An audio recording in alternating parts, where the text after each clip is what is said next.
Hello fellow ancients, welcome back to another video. Today we're on episode 3 of the Messerschmitt bf110 and today essentially is, as if you're a regular viewer of the channel, you know that normally episode 3 is to do with the history of the aircraft that we've just done, and then if possible photos and history of our Pacific aircraft. But I've sadly not been able to find out too much about it, but that's the way it goes sometimes. But fortunately, unlike the MiG that we just done in the last build, we've actually been able to find some photos of this and some help with information from those photos thanks to the Messerschmitt bf110 Facebook group, which I'll leave the description in the link to them in the description below, because we're at their help. I had some ideas of what happened, but fair play to them, all of them. They came, no problem whatsoever. They came and helped out.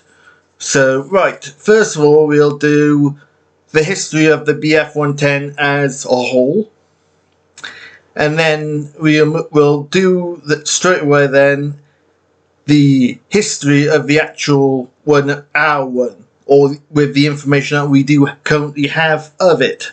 So let's crack on, fellow ancients. One of the most distinctive aircraft of the Second World War, the Messerschmitt bf110 was a twin-engined heavy fighter intended to be faster and more heavily armed than any other fighter aircraft in the sky at that time, and during the early months of World War II, certainly proved to be devastatingly effective. Despite suffering at the hands of the RAF during the Battle of Britain, the bf110 would go on to prove its worth as a long-range fighter bomber and ground support aircraft over the vast expanses of Russia and into the Mediterranean and North Africa, serving throughout the remainder of the Second World War. Right, fellow angels, we have managed to find some information regarding our bf110. It was the only information I've been able to find is essentially what the name of the pilot, which of course will be up on the screen now in a moment. There's also the only other information that I have found out about this aircraft is that it was shot down in February 1941, not 1942, regarding what the Airfix says about the kit. So that's what I'm not going to say they've gotten that wrong, but I do have evidence to confirm otherwise. And I will, of course, put that up. So, yeah, that's the way it goes, unfortunately. Yeah, fortunately, we've been able to find 3 photos of the aircraft. But that's just the way it goes. Those photos with what happened to the bf110 will come up now in a moment, and so let's show them.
Right, fellow Rangers, as you've seen, in the records are conflicting with themselves, so that's all I've been able to find out on our bf110. And so essentially that is it. It was a very good kit build. One thing I did notice in the instructions is that normally Airfix, regardless of the age of the kit, it always has a placement for where stand can go. This one, on the other hand, didn't have anywhere in the instructions whatsoever regarding that, and I'll just prove that because I know there's someone out that will turn around and say, oh, yes, there was Lone Ranger. Well, in fact, I know there's someone bound to say it, so I'm going to prove it right now. So it'll save any hassle or shine out there. So as you see, a few slides goes together there. Nothing regarding a stand on this part either.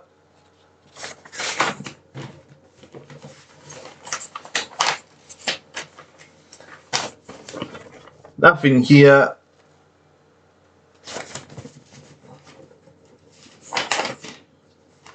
Obviously, of course, nothing here because it's past the point of a stand. So before someone out there doesn't watch the whole video, claims that I'm making it up, look at it yourselves, because I won't tolerate it, especially when I got proof. Oof. So that's why the stand is where it is, and I've had to put weight in the stand, liquid weight in the stand, so that it can actually stand without tipping on its nose. So I'm squashing it before it starts.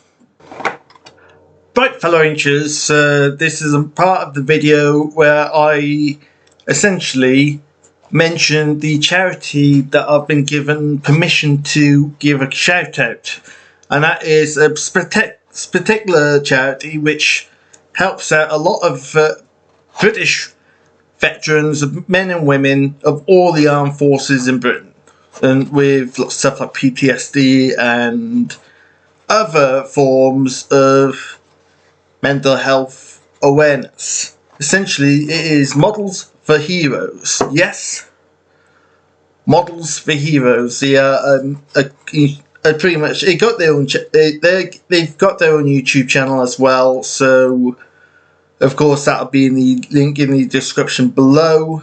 Ooh, so yeah, they help out a lot of veterans who suffer regarding mental health and other things, and through the aid of model kits. I like this simply because of the fact that anytime our veterans who fought for our freedom gets looked after, I'm all for it.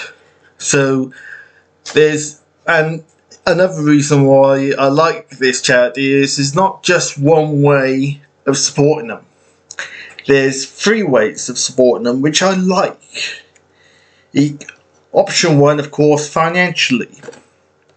Option 2, let's say for example you got a kit like this. I know we've just finished this build, but let's say you got a kit like this. You know you're never going to build it.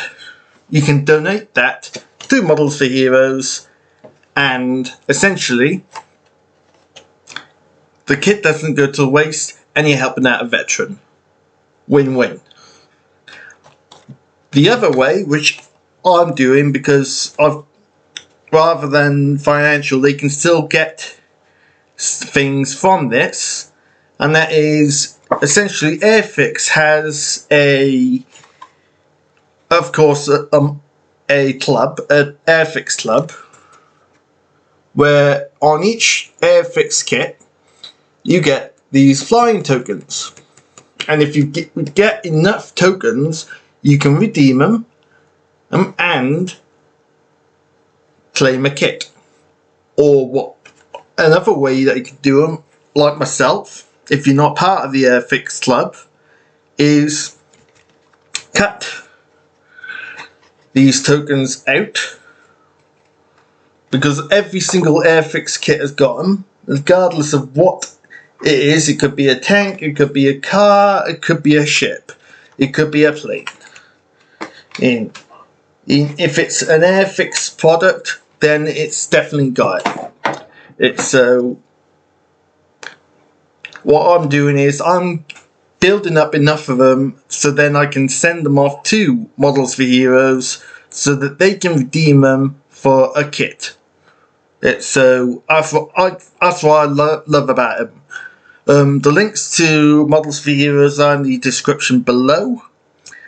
So with that, thank you very much, fellow Rangers, for supporting them.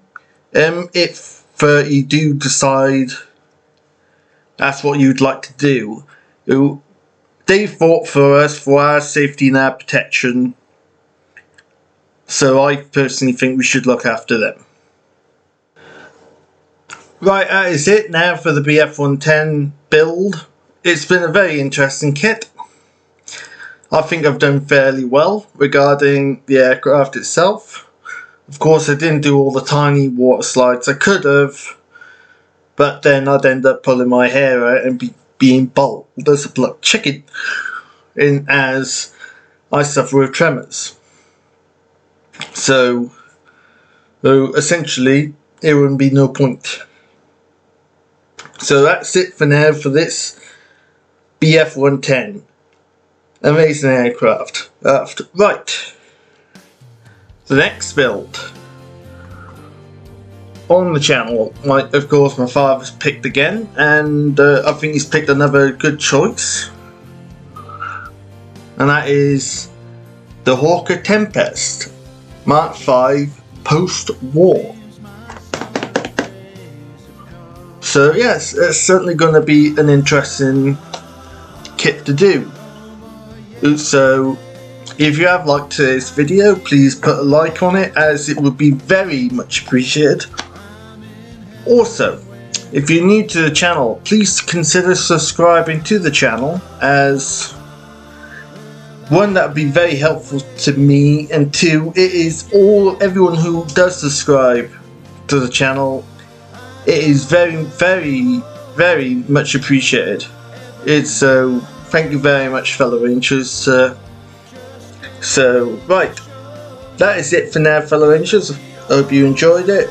Keep doing what you enjoy doing. Last but not least, Lone Ranger signing out.